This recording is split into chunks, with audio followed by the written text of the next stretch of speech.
Do you want to know what it feels like to be autistic? Or at the very least, what it feels like for me? I was in a really minor car accident a couple weeks ago. Not a big deal. I was in a parking lot. I got distracted, missed a stop sign, and unfortunately, the lady to my left missed hers too. So, not the end of the world. But it got weird because when the police arrived, we both told the police the truth that we missed our stop signs and rolled through them. But they gave me a ticket and they gave her nothing. I assumed that I was missing something. So I asked the officer, why is it that I'm getting a ticket and she's getting nothing? And the officer looks at me and says, because you were at fault. Now, again, I fully admit that I made a mistake, but so did she. And not to mention, I was the driver on the right, which technically means I would have had the right of way anyways. So why am I the one that was at fault? I'm getting frustrated, especially with the way the officer's talking to me, because he's trying to make me feel like I'm an idiot, but I'm trying to figure out what I missed.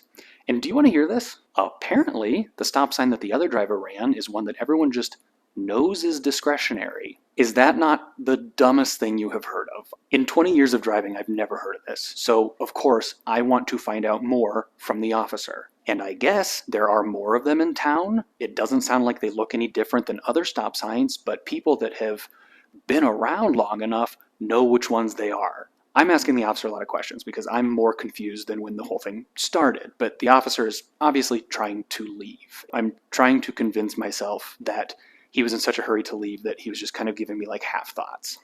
But it's really hard to not wonder if the other driver was on the city council or being taken care of or something. The way the officer was talking to me was weird. You know when someone's being intentionally obtuse to try to not answer your question? So anyways, we all leave. Nothing happens. I get home. And the only thing that I can find online that's even relatively close are some next door posts from people that reference what sounds like there may actually be optional stop signs.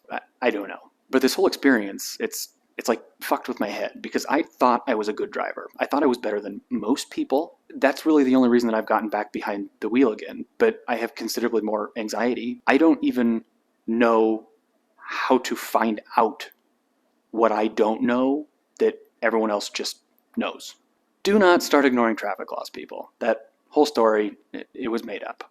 But that feeling of, wait, some stop signs are optional? How have I never heard of this? Or the police officer making you feel like an idiot for not just knowing. The way you start to question everything, despite your successes, just wondering, what is it that I don't know? What am I missing that other people know?